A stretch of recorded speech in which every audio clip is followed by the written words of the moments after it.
ሜቢ አይ አም ሴትሊንግ ማይ አካውንት ሜቢ አይ አም በቃ ሜቢ አይ ዶንት ኖ ከዚህ በፊት ምን እንዳደረግኩኝ ናው ኢትስ ጎን። አሁን ብሌም አላደርግም፣ ቂም አልይዝም። ኃላፊ ማለት የምጸጸት ምናምን የምትያቸው ነገሮች በሙሉ ይቀንሳሉ። ቢኮዝ ናው ዩ አር ዲታችድ፣ ተለይተሃል ከነገሩ ተለይተሃል። በጣም ብዙ ማላቃቸውም እንግዲህ ምን ሰራ ነበር ሳላቅ የሰራዎቹም ነገሮች አሉ። ሳላቅ ደግሞ የሰራዎቹም ጥሩ ነገሮች አሉ። ስለዚህ ይሄ በዘር ማንዘር የሚመጣ እርግማን ምናምን የሚባል ነገር የለም። ሰው የራሱ ውጤት ነው ማለት ያው አባቴ የሰራው ኃጢአት ወይ ደግሞ እናቴ የሰራችው ኃጢአት ለእኔ ሳይሆን የሚደርሰው ለራሳቸው ነው። ያው ማለት የሚወለደውም ልጅ ማለት ነው እንግዲህ በዛ ፕሮሴስ ውስጥ ሲወጣ እንግዲህ የተረገመ ስራ ከሰራ ማለት ነው የተረገመ ውስጥ ሊመጣ ይችላል። ግን አሁን ይሄ ራሱ ኔጌቲቭ አይደለም፣ መረገም ምናምን ኔጌቲቭ አይደለም እኮ። አዘሶል እኮ ምንም ነገር ማሸነፍ እንችላለን። that's also very important to understand። መረገም ምንም እንትን አይደለም ማለት it's okay, it's not still ነፍስ ፈቅዳለች በቃ እዚህ ሆኜ ይሄንን ያለውበትን ሲቹዌሽን ማለፍ እንደምችል ስላወቅኩኝ መጥቻለሁ ነው አይነት you see. So there is always the soul is always powerful, let me put it this way. ምንም ይሁን ምንም አያልናት ያንን አሁን ያለችበትን ሲቹዌሽን ሁኔታ ማለፍ ትችላለች። ለዛ ግን ወደ ውስጥ ስመለከት ነው በቃ እና ወደ ራሴ ስመለስ ወደ ነፍሴ ስመለስ so it's okay። እንደውም can you imagine አንድ ሰው በጣም ኮምፕሊኬትድ የሆነ ፋሚሊ ውስጥ በጣም ችግር ያለበት ፋሚሊ ውስጥ ገብቶ ማለት ነው በዚህ ኮንሽስነስ ያንን አሸንፎ ሲወጣ ምን አይነት ሰው ሊሆን እንደሚችል መገመት ትችላለሽ። በቃ ይኩድ ማለት ዓለም መቀየር የሚችል ስምና ሊሆን የሚችል ቢኮዝ በስጋው ውስጥ ሆኖ በዛ ህይወት ውስጥ አልፎ በጣም ትልቅ ነገር ላይ መድረስ ሲችል ለሁላችንም ምንድን ነው የሚሆነው? ኢንስፓይሬሽን ነው የሚሆነው። ለሁላችንም ትምህርት ነው የሚሆነው። ለሁላችንም ሞዴል ነው የሚሆነው። ይሄ ደግሞ ለሁሉም የተሰጠ ዕድል ነው። ባይዘው ምንም ኦፍኮርስ በጣም የተቀደሰ ቤት ውስጥም ተወልዶ ደግሞ ያንን ደግሞ ኦኬ ጥሩ የሚባለውን ሲቹዌሽንም ደግሞ የማይጠቀምም ስንት ሰው አለ። ሶ ኢትስ ኖት ዌር ዩ አር really it's what you do with it። ያው ሪስፖንስ ነው የሚባለው አሁንም ያለ how you respond to it።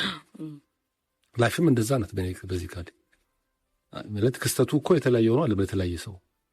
የተለያየ ሰው የሚሰጠው መላሽ ነው እንጂ ክስተቱን እንትኑን ማለት ውጤቱን የሚወስነው ምላሽ ነው እንጂ ክስተቱ አይደለም። ሶ ላይፍም እንደ ክስተት ቢታይ ግን ሪስፖንስ ለማድረግ በቃ ኦኬ አሁን እዚህ ነኝ። ምንም ከዚህ በፊት እንግዲህ በማወቅ ምን ባለማወቅ ራሴን እዚህ ጋር አግኝቼዋለሁ። ሶ ማን ነው ኃላፊነት መውሰድ ያለበት? እኔ ነኝ ልወስድ የምችለው። አሁን ለእኔ አሁን እንዴ እዚህ ሀገር ኮለኩኝ ማን ይውሰድ? እሺ እዚህ ቤተሰብ ማን ይውሰድ? ማንም እኮ ልወስድ የሚችለው ቢኖር እሺ፣ ግን የለም። ሳምሃው ኃላፊነታችንን መስጠታችንን ነው ፓወራችንን እንድናጣ የሚያደርገው ማለት ነው። ስለዚህ whatever the case may be ኃላፊነት ልክ the moment ኃላፊነት ስንወስድ it's liberation, it's power. You become powerful. Now you take the responsibility. ከዛ በኋላ ይሄን ኃላፊነት ለራስ ተወስድ።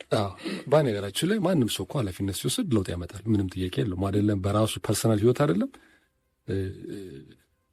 ባለሽበት አካባቢ፣ ባለንበት ሀገር፣ ባለንበት ዓለም ኃላፊነት የሚወስዱ ሰዎች ናቸው በቃችን ዓለም የተሻለ የሚያደርጉት ህይወታቸውን የተሻለ የሚያደርጉት እኮ ምንም ምን አለ ቤዚካሊ ከኃላፊነት ከመውሰድ ውጭ።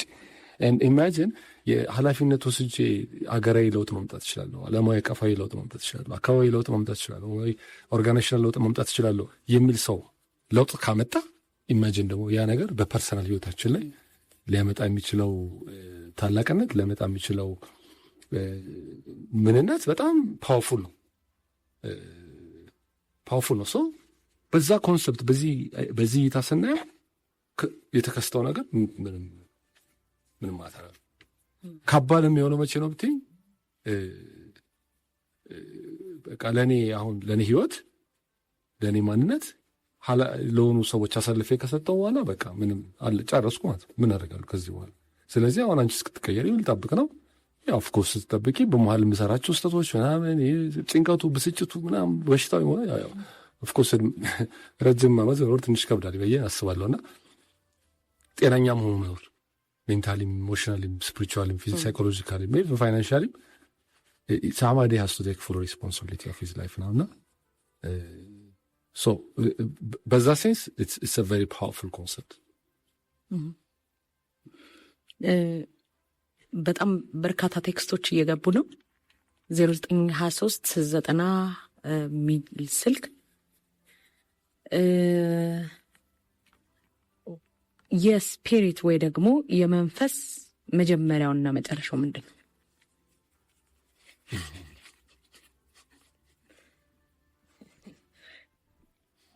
ምን ብለው ነው የሚያምኑት? ኢንፋይናይት የሆነ ነገር እኮ ስፒሪትና ይሄ መንፈስና ነፍስ የሚባለው የተለያየ ነው። በህንድ ምናልባት በእኛ ነፍስ የራሷ የሆነ ነገር አላት፣ እንደገና ደግሞ መንፈስ የራሱ ይሆናል ተብሎ የተቀመጠ ነገር አለ። በእኛ በለመድነው ሃይማኖት ወይ በኦርቶዶክስ ሊሆን ይችላል፣ ወይ በሌሎች የክርስትና እምነት ተከታዮችም ሊሆን ይችላል፣ ወይ በእስልምናም ሊሆን ይችላል። ነፍስና መንፈስ ብሎ ለሶስት ነፍስ፣ መንፈስ፣ ስጋ እና ደግሞ ሳይኮሎጂ ሲጨመርበት ደግሞ ብሬን ወይ ደግሞ አይምሮ ይባላል። እኔ የእነሱ ልዩነት አይገባኝም። አንድ የሩሲያዊ ቀዶ ጠጋኝ ምን አለ፣ ስንት ሰርጀሪ ሰርቻለሁ በህይወት ዘመን ያለ ግን ሶል የቱ ጋር እንዳለች ጭንቅላት ውስጥ እስካሁን አላገኘኋትም ሲል ነበር። የቱ ጋር እንዳለች እኔም አላቅም። ምናልባት ህንዶች ዘሰርድ አይ የሚሏት እሷ ጋር ትሁን ምናምን አላቅም። ግን ነፍስና መንፈስ የሚባለው ነገር ይለያያል ይመስለኛል። ከተለያየስ መጀመሪያና መጨረሻው የት ነው? የስፒሪት ወይ ደግሞ የመንፈስ ተብሏል። ጥያቄ እስቲ አሁን ዛሬ እንግለጥና ወይ ይለይልን። ይሄ እንዳረዳድሽ ነው ቤዚካሊ። ግን ፍሮም ስፒሪቹዋሊቲ እንግዲህ ስለ ሪሊጅን አለሚያወራ ነው። ሰምሃው ስፒሪቹዋሊቲ ነው የሚሆነው ልናወራ እንችላለን። ኦፍኮርስ ስለዛ ስናወራ ያው ነፍስ የምንለው እንግዲህ ያው ነፍስ ንጹህ ናት እንግዲህ ባይ ኔቸር። ሰማው ግን አሁን ስሩ በድርጊቶቻችን ምክንያት በድርጊቶቻችን ብቻ ሳይሆን በሪስፖንሳችን ምክንያት ብዙ ጊዜ አንዳንድ ጊዜ እኛ ማጥፋት ስላጠፋን ብቻ አይደለም፣ ጥፋት ሲደረግብን ራሱ የደረገብንን ጥፋት ራሱ በኔጌቲቭ መተርጎም ባለፈው ያልነው ማለት ነው። ይቅርታ ለማድረግ ማለት ነው። ማለት ማንም ምንም ቢያደርግ ማለት ነው የምንሰጠው ሪስፖንስ ባሉታዊ ነገር መተርጎም አያስፈልግም። ሪስፖንድ ካረኩኝ በኋላ በኔጌቲቭ፣ ስለዚህ ያ ነገር ሂል መደረግ ስላለበት ምን ይሆናል? ነፍሳችን ውስጥ መዳን አለበት ማለት ነው። እንግዲህ ስካርድ ትሆናለች ማለት ነው።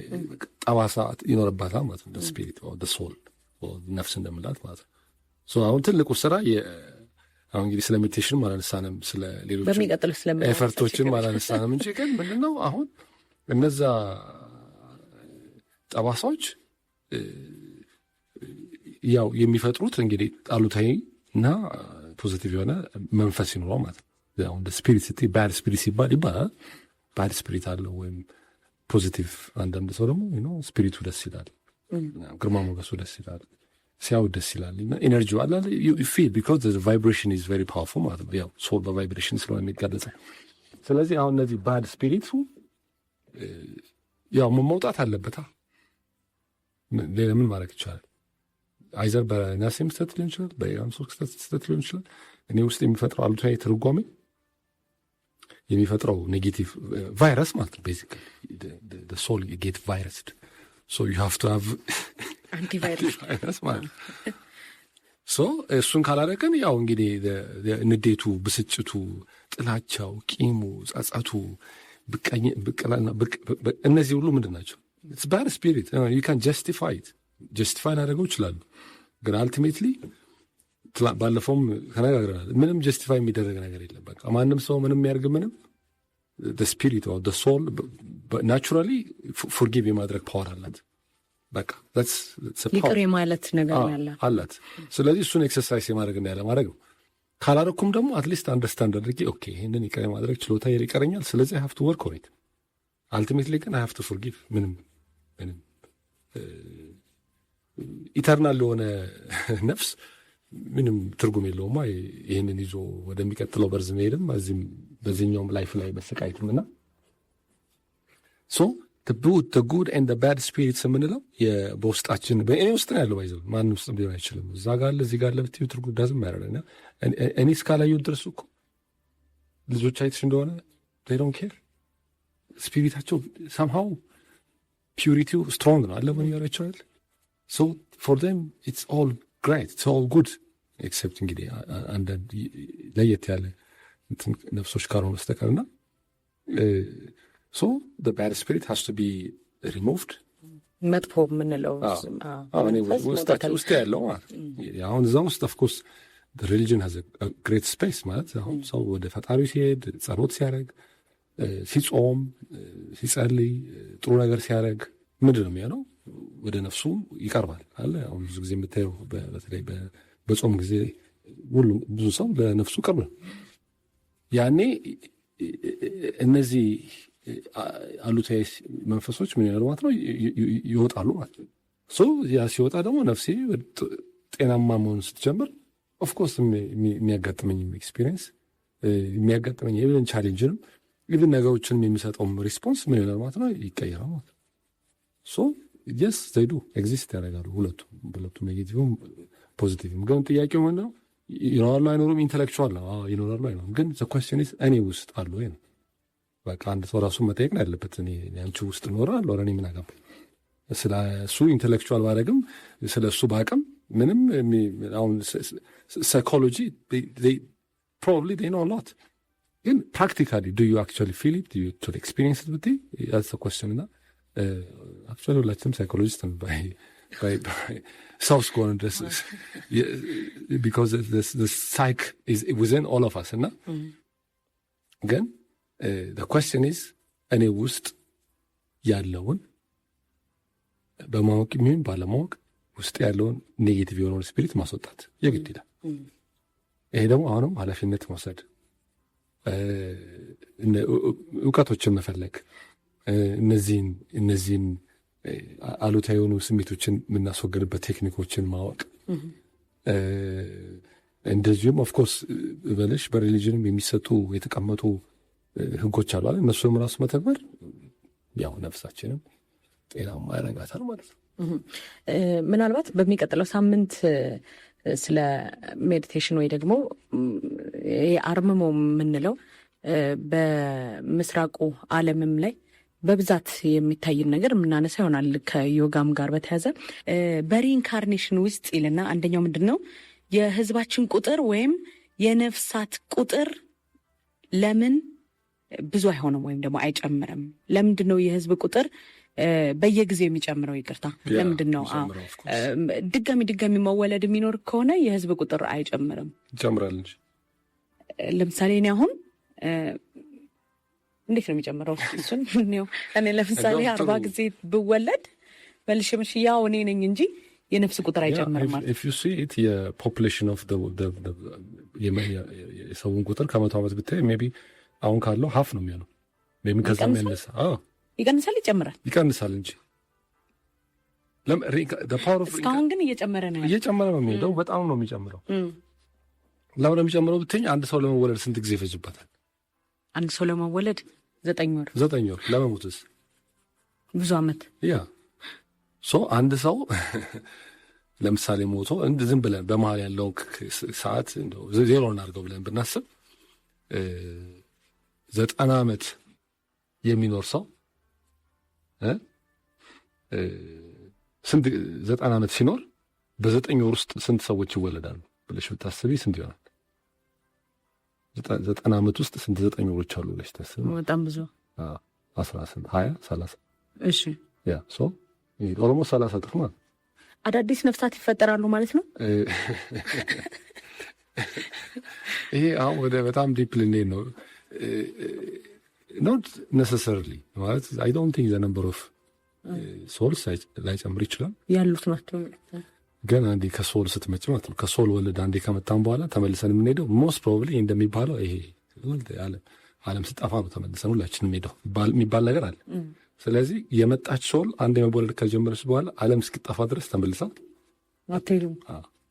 ስለዚህ ቁጥሩ አይነት ቲዮሪ ነው እንግዲህ ያለው። ቁጥሩ ታዲያ እዛው አልነበር መሆን የነበረበት? ለምሳሌ 7 ቢሊዮን ከሆነ 7 ቢሊዮን እስከ 7 ቢሊዮን እስኪደርስ ድረስ ግን መጀመሪያ 2 ነበረ ወይ 3 ነበረ ወይ 25,000 ነበር።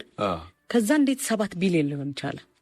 ቢኮዝ ፎር እንግዲህ ማለት አሁን አሌትስ አስዩም ይሄ እንግዲህ ሁሉም ሰው ሁሉም ነፍስ መሬት ይውረድ ብለን ብናስብ ማለት ነው አሉ የተንጠለጠለ ከሶል ወልድ ነፍስ ካለበት ወልድ እዛ እስካልወለ ድረስ ሪንካርኔት ያደርግማል እዛው ነው። ስለዚህ ለምሳሌ 20 ሰው አለን በል 20 ሰዎች እንግዲህ ያው ምንም ሰው ለመወለድ ማድረግ ያለበት ነገር ከተደረገ በኋላ ሲረገዝ ነፍስ ቦዲ ሬዲ ሲሆንላት ነው አለበት መጣው። ስለዚህ አንዳንድ ነፍስ ይመጣል ማለት ነው። ኤቭሪ ታይም ዊ ሃቭ ስንል ቁጥሩ ምን እየሆነ የሚሄደው ከላይ ቁጥሩ ፊክስድ ነምበር ኦፍ ሶልስ እንግዲህ አለ ሊሆን የሚችለው ያ ነገር ምን ያደርገዋል ቁጥሩን ይጨምረዋል ማለት ነው። ግን ኦፍኮርስ ሰው ሲሞት ያው ኦፍኮርስ ማክሲመም 9 በኋላ ተመልሶ ስለሚመጣ ስለሚችል ወይ ብዙም ዳት ዲዩሬሽን ተብሎ ስለሚታመም ማለት ነው። እንደውም ፕሩቭ የሚያደርገው ኮሪንካርኔሽን የፖፑሌሽኑ መጨመር ነው። አዳዲስ ነፍሳት ከየት ነው የሚመጡት? ኤክስፐርቲስ አርጋ የሚልና ለእነዚህ አዳዲስ ነፍሳት ማን ነው ሀብታም ሆኖ ወይም ደግሞ ድሃ ሆኖ ይወለድ ብሎ የሚወስንላቸው? ይሄን ነገር ቅድም ትንሽ ተደርጓል። ቁጥሩ ገና ማለት ፊክስን ነው ከተባለ ማለት ያው ኢተርኒቲ ላይ ያው ዘላለማዊነት ላይ የብዜት ዓለም ነው ያለው ነው ወይስ? ያው እንግዲህ ዘላለማዊ ከሆንሽ ያው ምንም አይፈጠርም አይጠፋምም። አሁን እንግዲህ ማንፈጠረው ስትይ ደግሞ ሌላም ጥያቄ ይመጣል፣ የማይመለሱ ጥያቄዎች ማለት ነው። የሰው ልጅ ሊመልሳቸው ቢመለስም ላይገባቸው የሚችላቸው ጥያቄዎች። ዞሮ ግን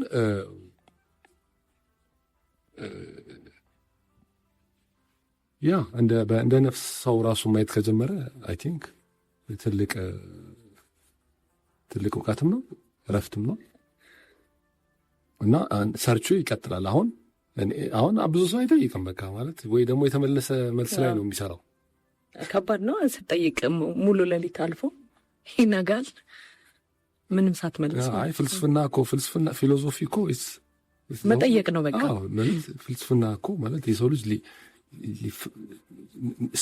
ነፍስን ማወቅ አይቻልም። እንደዚህ ዝም ብለሽ እንደምር የሚቀንሹ ነገር አይደለም። ትናንት ተወለደ ከዚህ ኖረ ከዛ ሞተ የሚባል ነገር ሳይሆን ዲፕ የሆነ ነገር ነው አይደል? ብዙ ነገሮች አሉ። ስለ ፍቅር አለ፣ ስለ ዓለም አለ፣ ይሄ ሪሌሽንሽፕ አለ with this world and with the external world ምልሽ ከፈጣሪ ጋር የራሱ ወልድ አለ የሚያገናኝ ምልሽ ብዙ ጥያቄዎች ሰው ማለት መፈላሰፍ እንደ ሂሊንግ ፎር ዘ ሶል ቢኮዝ ብዙ ጥያቄዎችን መመለስ ነፍስ በዛው ትድናለች። ጥያቄ ደግሞ ስንጠይቅ መልስ አይጠፋም። አንዱ ሰው መልስ ሊያገኝ ይችላል። ዛሬ የሆነ ጥያቄ ጠይቁ የማይጠይቅ ግን ላይሰማም ይችላል። ወይም ሰምቶም ደግሞ ወደ ራሱ የተረጎመውና ወደሚያውቀው ይወስደዋል ማለት ሰው ፍልስፍናው ምንም አልጠቀምበትም ማለት ሰው መፈላሰፍ አይ ቲንክ ኢትስ a healing for the soul and ሶላችን ደግሞ መዳን አለባት በአንድም በሌላ መልክ። ለዛ ደግሞ የተለያዩ ኦፕሽኖችን ማስቀመጥ ኦፕሽኖችን ማየት ጥሩ ይመስለኛል። ድጋሚ ስንወለድ ሕፃኑን ነው ወይስ ስንሞት ከነበርንበት እድሜ ነው የምንቀጥለው የሚል ጥያቄ መጥቷል። ይህም በሚቀጥለው ሳምንት ብናንሳ ጥሩ ነው፣ ምክንያቱም ሰዓት ስለሌለ። ጥሩ ነው። ሕፃን ሆኖ ነው አይደል የሚወለደው? ሕፃን ነው አድጎ ነው ይወለድ። ሚሞሪ is always carried። ስለዚህ ትውስታውን ይዞ ነው የሚመጣው።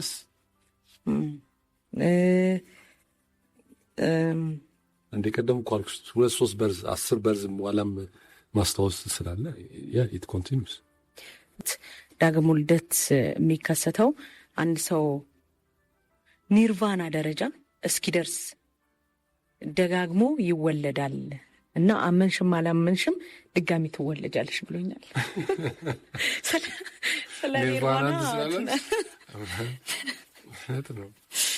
ኒርቫና ምንድናት? እሷንም እናወራታለን። ፍጹም ወደ አለማሰብ ደረጃ መጠጋት ነው። ያው ኢንላይትመንት ማለት ምንም ይሄ አእምሮህም ምናምን አትይዘም። somehow we have that co-experience on our daily basis. ስንተኛም ሊሆን ይችላል በጣም ዲፕ የሆነ ሬስት ውስጥ of course conscious ግን አይደለም ግን ኒርቫና ማለት ኮንሽስሊ ያንን ዴልታ ስቴጅ ያንን ኢንላይትንድ የሆነው ኮንሽስነስ where thoughts are no more